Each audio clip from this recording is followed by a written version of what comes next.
A good human being, a fulfilled human being, doesn't need to break anyone down. All they do is want to build you up. So anybody you meet that calls you out of your name, that bullies you, that messes you up, that makes you feel not lifted, they are dealing with something deep-rooted.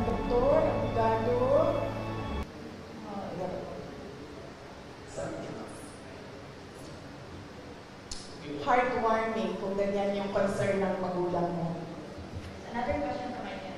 Yes, ma'am. What's your reaction to the MNLF's offer to provide security for you in case your current security will be pulled out? Yes, nagpapasalamat ako, ma'am, sa Moro National Liberation Front, MNLF, sa kanilang offer na tulungan ako sa security.